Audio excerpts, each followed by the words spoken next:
You're not welcome here." The security guard grabbed a black man by the arm and dragged him away from the entrance of the city's most luxurious hotel. But the man never argued. He simply bent down to protect the crushed white lilies he had brought for his late wife. What no one realized was that this quiet guest had just been mistaken for the wrong man. And within minutes, the hotel's owner would come running after him in front of everyone. But who was Marcus Hill? And why did one look at him change everything? Security dragged a black man out of the hotel.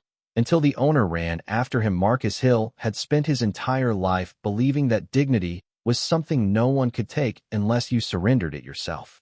His father had taught him that lesson on the cracked front porch of their tiny house in Savannah, Georgia, years before cancer stole the old man's strength. "People will judge your skin before they hear your name," his father had once said while polishing a pair of worn leather shoes. "But they can't judge your character until you show it. Never let angry people choose who you become." Marcus remembered every word as the taxi stopped in front of the magnificent Grand Crest Hotel. The building looked like something from another world. Marble columns stretched toward the evening sky. Crystal chandeliers glowed through enormous glass windows. Luxury cars lined the entrance while sharply dressed guests stepped onto a deep red carpet that disappeared through revolving doors. Marcus adjusted the sleeve of his navy blue blazer. It wasn't expensive.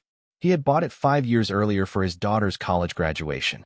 He wore it only on important occasions. Tonight was important. Not because he wanted luxury. Not because he wanted attention. Because today would have been his late wife's birthday. Every year since she passed away, he visited the city where they had celebrated their honeymoon nearly 30 years earlier.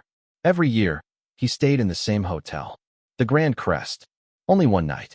Only one room. Only to remember her. He smiled softly as he picked up a small bouquet of white lilies from the seat beside him. Her favorite flowers. The taxi driver helped with a single leather suitcase. "You sure this is the place?" the driver asked. Marcus laughed. "I've been coming here longer than some of the employees have worked here." The driver smiled. "Enjoy your evening, sir." Marcus thanked him and walked toward the entrance.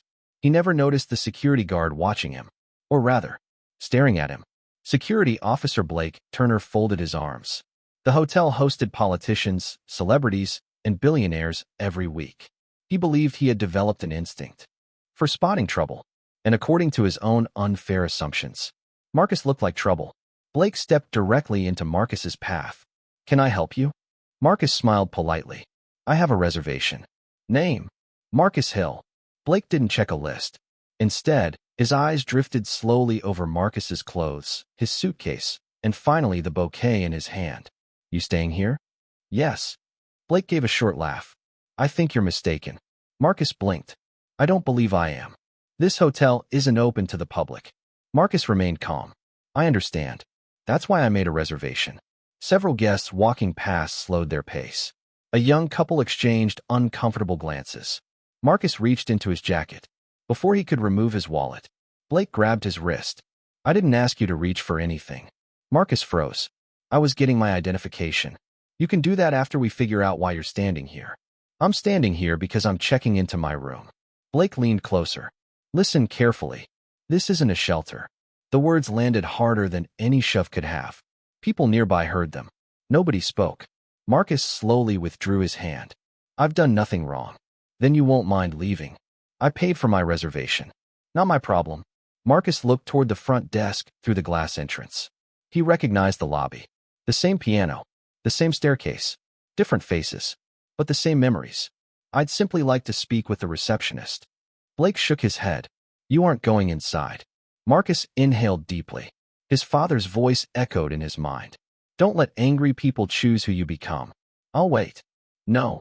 Blake reached for Marcus's shoulder. "You're leaving." Marcus didn't move. Not because he wanted to fight. Because he refused to run from humiliation. Guests began recording with their phones.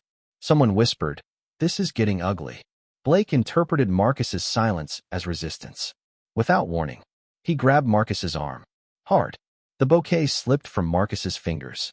White lilies scattered across the polished stone entrance. Petals drifted into the evening breeze. Blake yanked him backward. "Don't. I'm picking up the flowers." "I said don't." Another security guard hurried outside. "What happened?" "He refuses to leave." Marcus answered quietly. "I've never refused." I simply asked to check into the room I reserved. Blake laughed loudly enough for everyone nearby to hear. You expect us to believe that? The second guard hesitated. Marcus didn't look intoxicated, didn't look aggressive, didn't raise his voice. But Blake had seniority, so he stayed silent. Blake tightened his grip. You can walk, or I'll help you. Marcus looked directly into his eyes. I hope one day someone offers you more kindness than you've shown me tonight. The words somehow irritated Blake even more.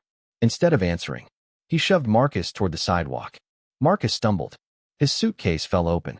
Clothes spilled across the pavement, along with a neatly wrapped gift box, a leather-bound journal, and an old framed photograph. The picture landed face up.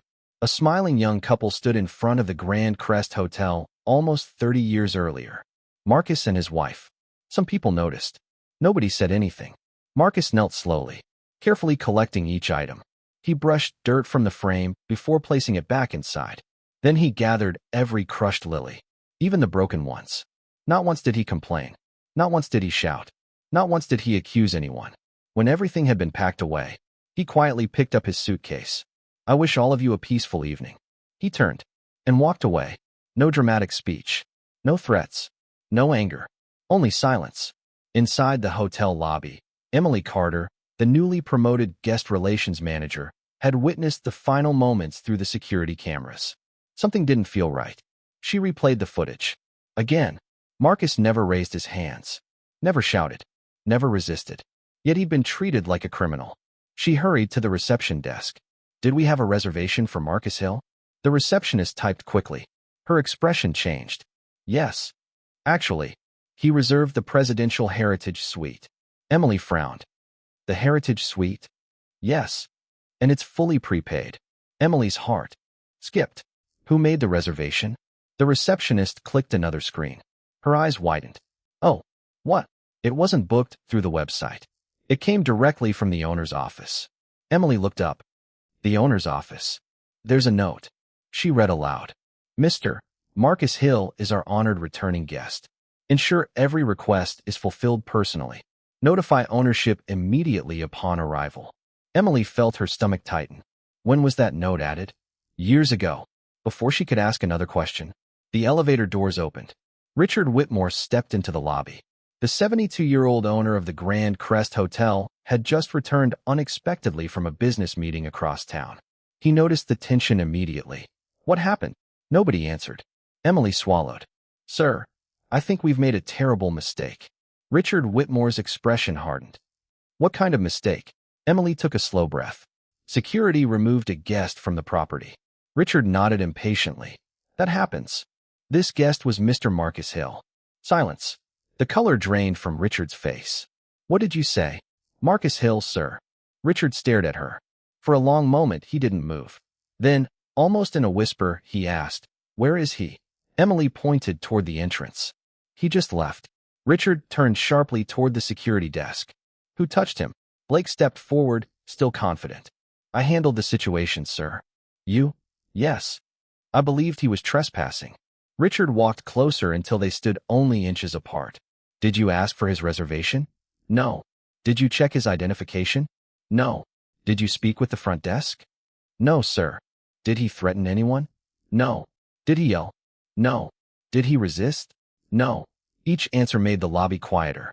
Guests who had been pretending not to listen slowly turned around.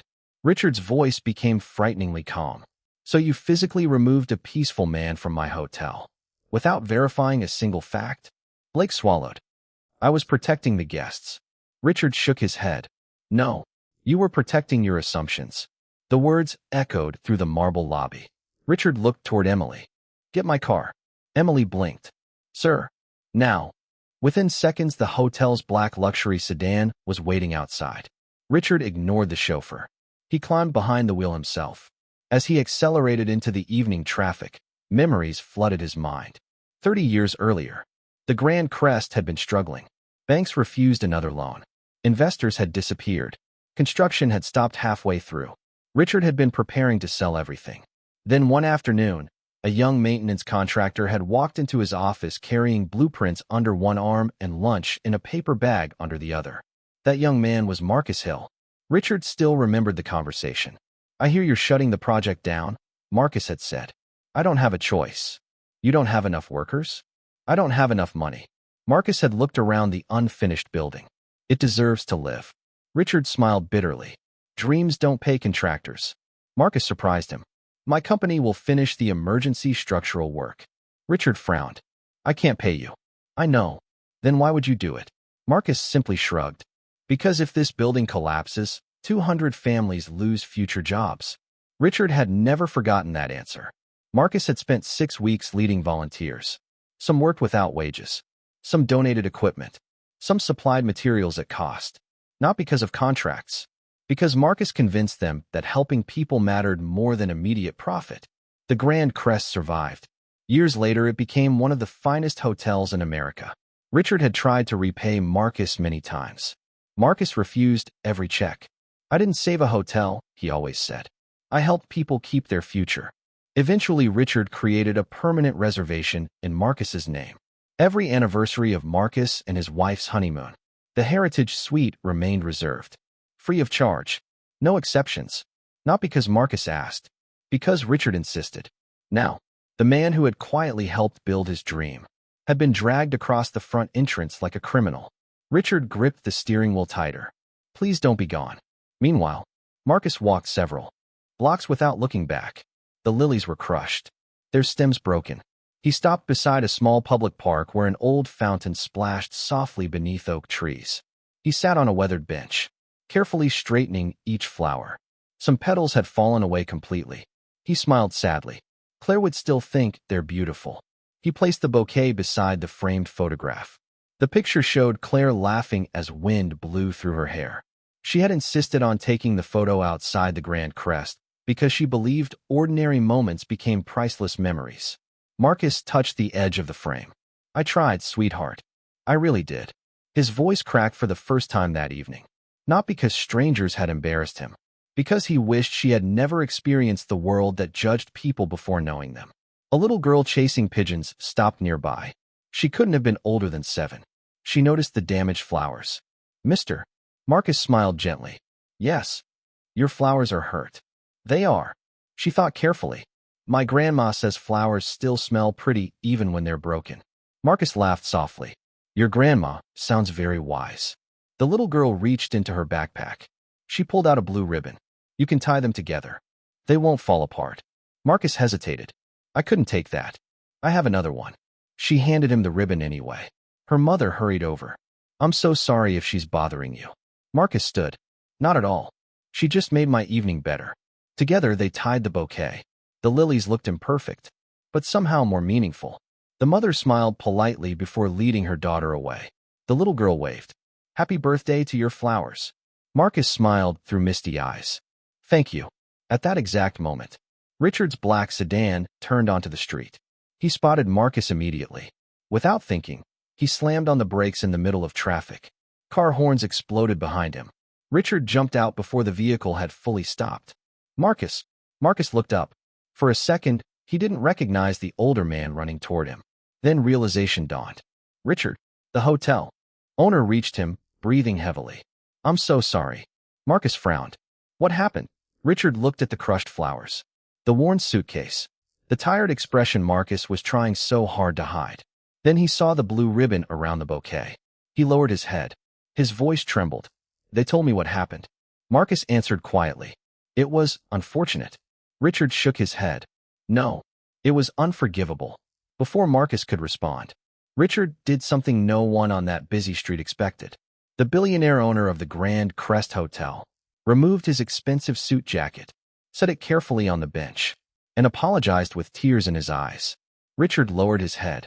I failed you. Marcus immediately reached forward. Richard, please. But Richard didn't move.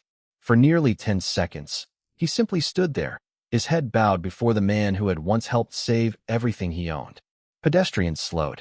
Drivers leaned from their windows. Several people recognized the owner of the Grand Crest Hotel. Phones appeared. Cameras started recording. Richard finally looked up, his eyes wet. When Emily called me, I prayed she had mistaken your name. Marcus smiled gently. It wasn't her mistake. It was mine. Marcus frowned. Yours? I should have arrived earlier. Marcus let out a soft chuckle. You don't control every minute of life. No, Richard answered. But I am responsible for every person who wears my uniform. The words hung in the evening air. Marcus looked toward the crushed bouquet resting on the bench. They're just flowers. Richard shook his head. They're not. They were for Claire. Marcus remained silent. Richard had remembered. Every year. Every single year. I still reserve your suite. Richard continued quietly. I still ask the chef to prepare her favorite lemon cake. I still have fresh lilies placed beside the window. Marcus smiled sadly. I know. You never forgot. Richard's voice cracked. And today, my own employees destroyed the one tradition that kept her memory alive. Marcus placed a comforting hand on Richard's shoulder. No, they bruised the evening. They didn't touch the memory. Richard closed his eyes. That sentence hurt even more than anger would have, because Marcus refused to hate him. Emily arrived a moment later, followed by several senior hotel managers. Behind them, Blake Turner stepped from another vehicle. His confidence had disappeared. The walk from the car to the bench felt longer than any journey he'd ever taken. Richard turned toward him. Come here. Blake approached slowly. His eyes never met Marcus's. Richard spoke quietly. Look at him. Blake obeyed. What do you see? Blake hesitated. A guest. Richard shook his head. No. What do you see? A man. No. Richard's voice became firmer.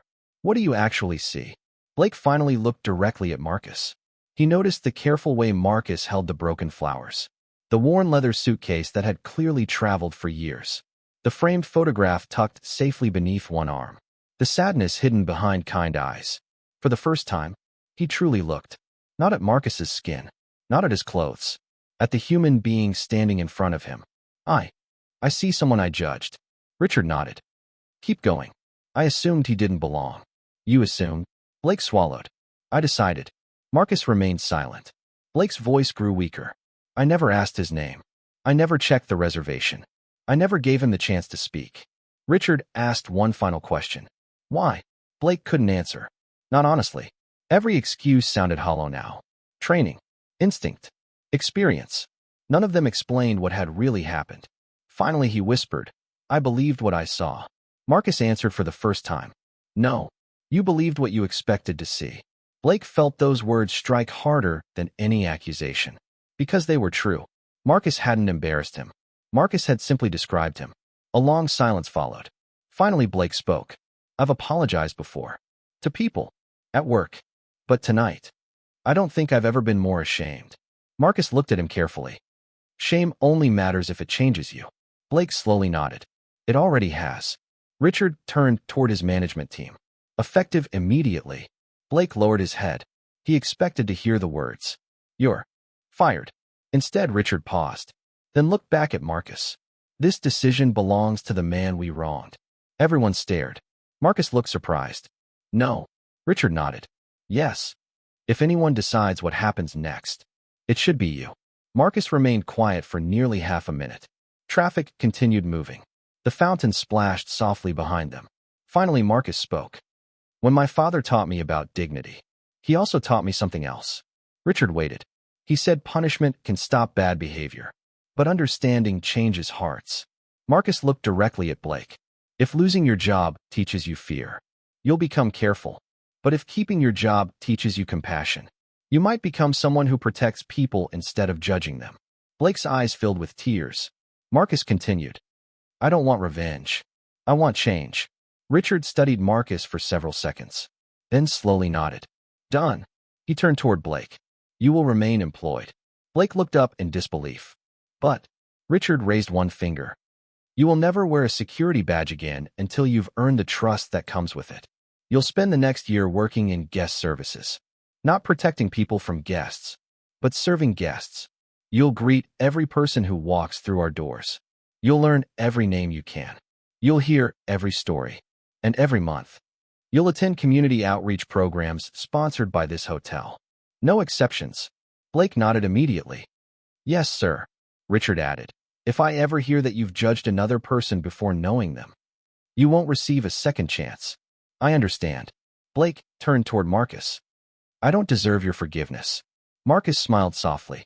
Neither did I deserve your suspicion. But here we are. Blake couldn't hold back anymore. Tears rolled freely down his face. "I'm sorry." Marcus extended his hand. After a long hesitation, Blake accepted it.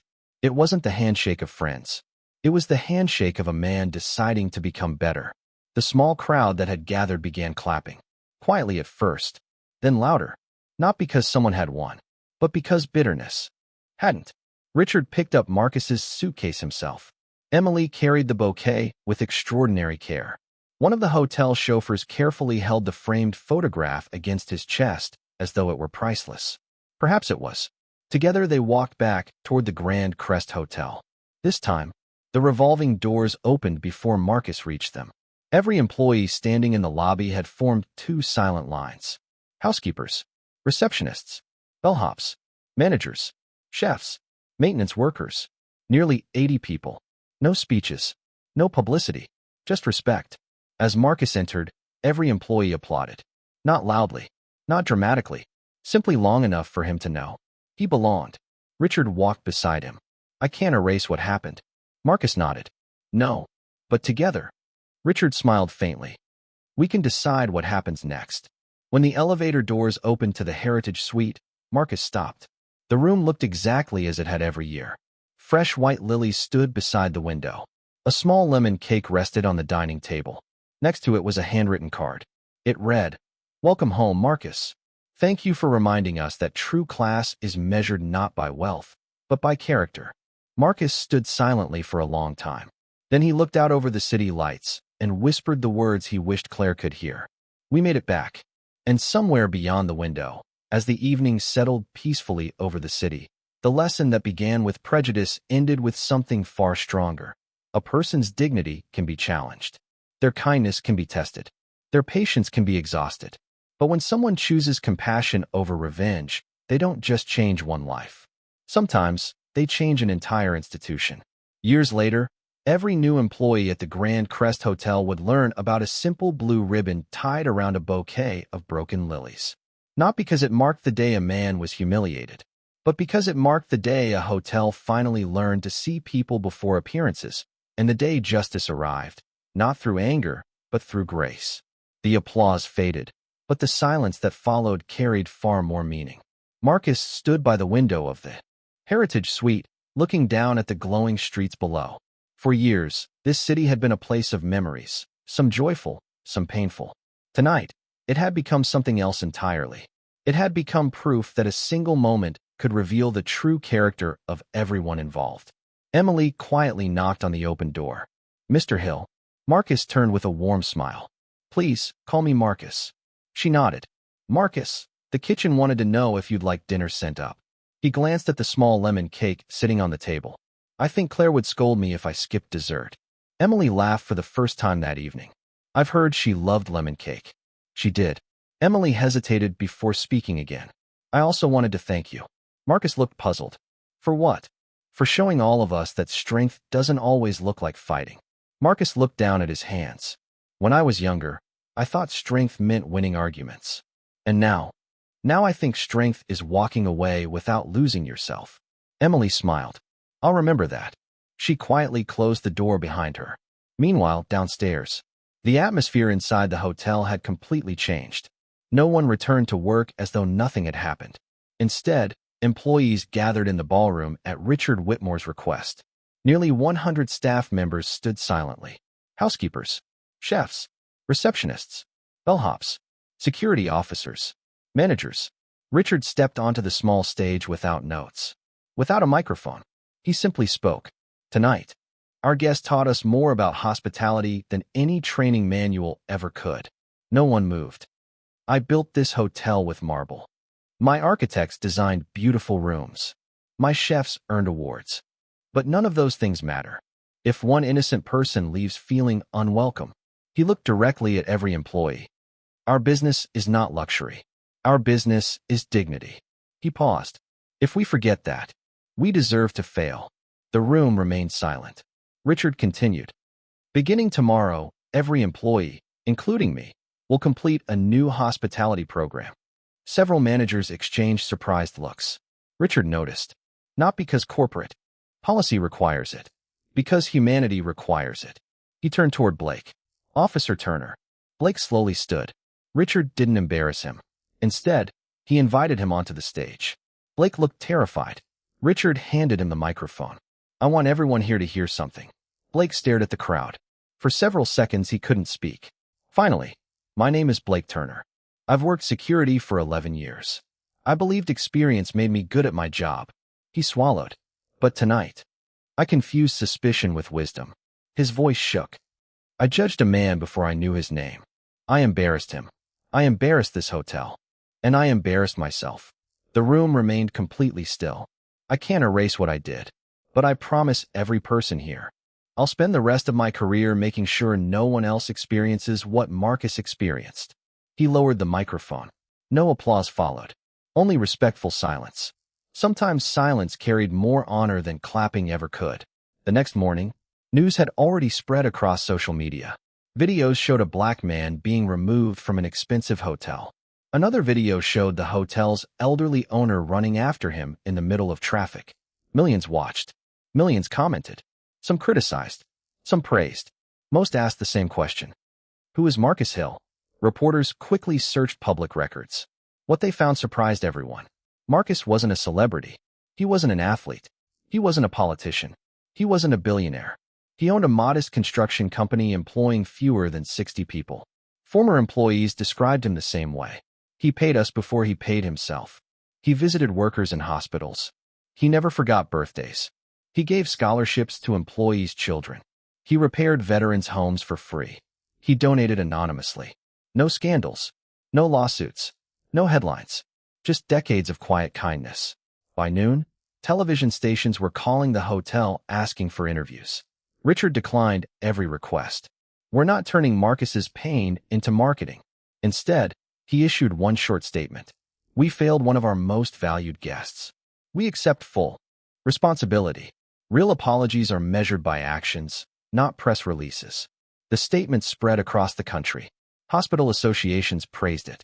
Civil rights organizations noticed something unusual. The hotel wasn't denying what happened. It wasn't blaming miscommunication. It wasn't hiding behind legal language. It admitted failure. Completely. 3 weeks later, Marcus received a letter. Not an email. Not a legal document. A handwritten letter. Inside was a simple invitation. "Dear Marcus, would you honor us by helping redesign how we welcome every guest who walks through our doors? No consultant understands dignity better than someone who protected his own. Respectfully, Richard Whitmore." Marcus smiled. Claire would have laughed. "You always end up working when you're supposed to be resting." A month later, Marcus returned to the Grand Crest. This time, every security officer greeted him by name. Not because they had memorized a photograph, because they had learned why names mattered. Marcus spent several days speaking with employees. He never lectured. He simply asked questions.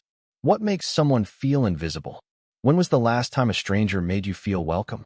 What would you want if your mother walked through these doors? Those conversations slowly transformed the culture of the hotel. Employees stopped seeing guests as reservations. They began seeing them as stories.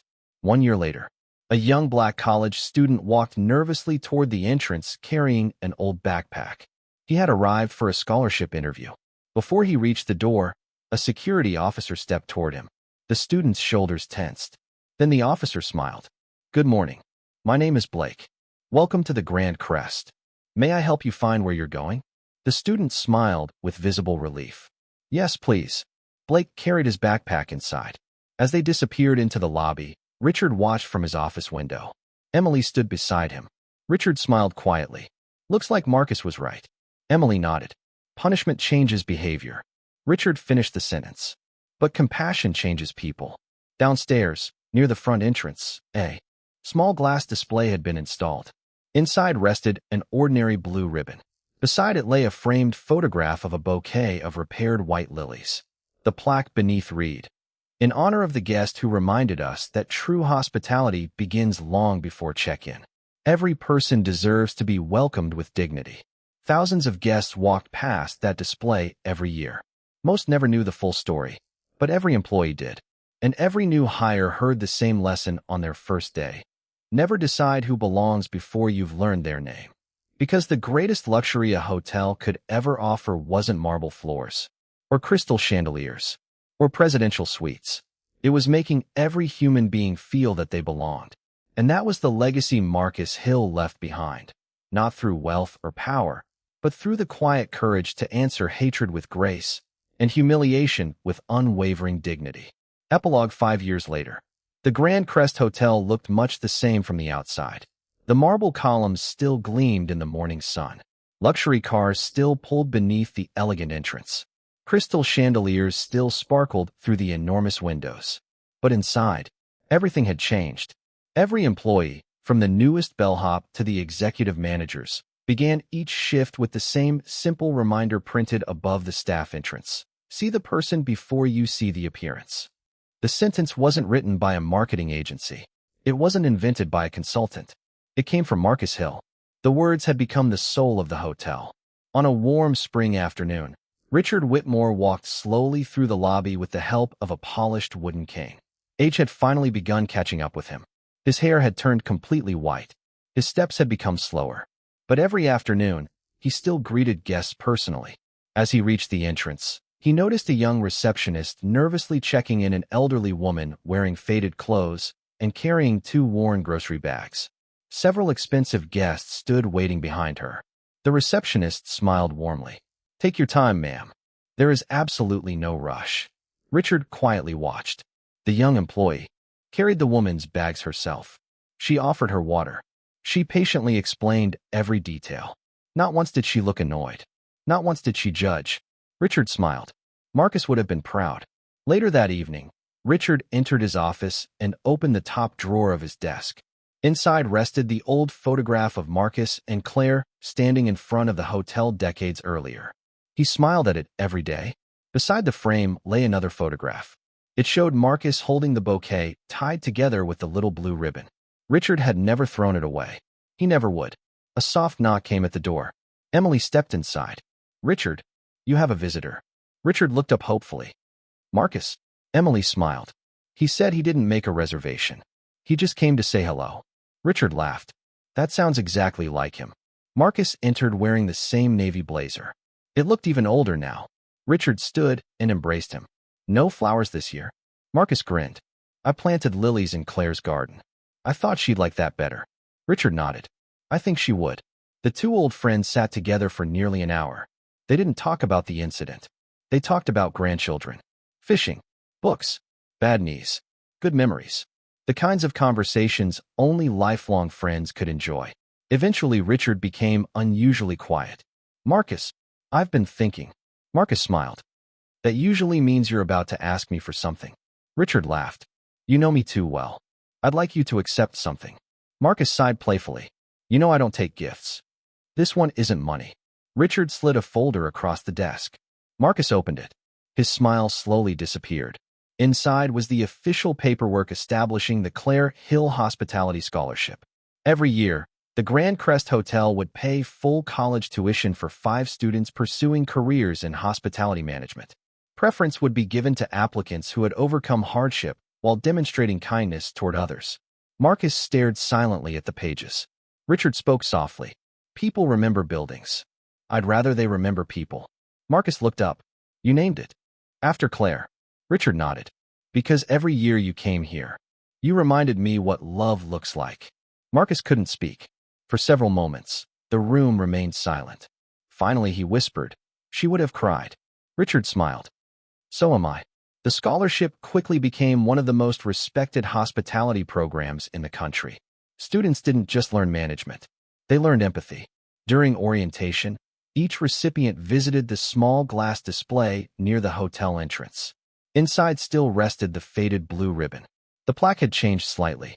It now read, "One act of prejudice wounded a guest.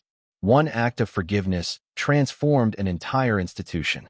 Choose carefully which story you leave behind." Years passed. Richard eventually retired. Emily became the hotel's first female president.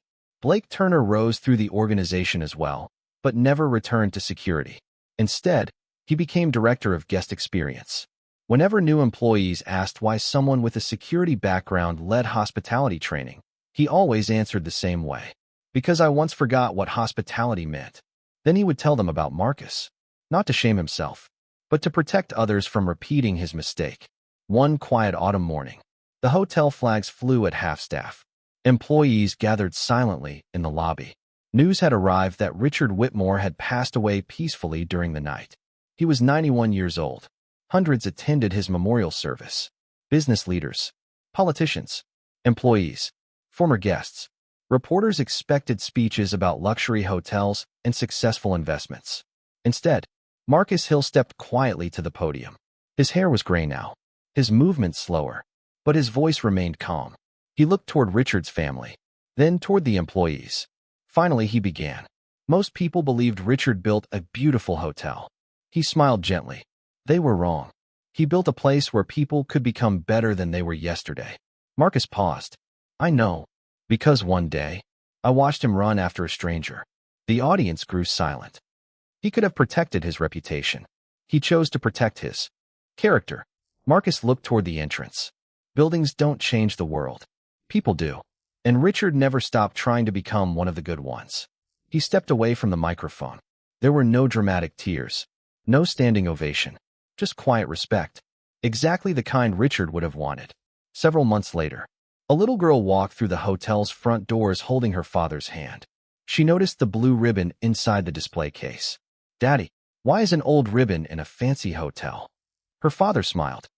It reminds everyone here that kindness is worth more than appearances.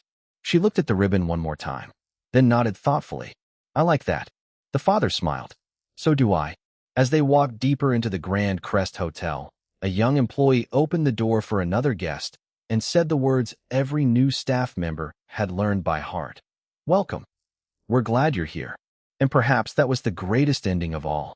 Not that Marcus Hill was finally recognized. Not that justice had been done. Not even that the guilty had changed. But that, long after the cameras disappeared and the headlines faded, strangers continued treating strangers with dignity because one man had refused to let hatred decide who he would become.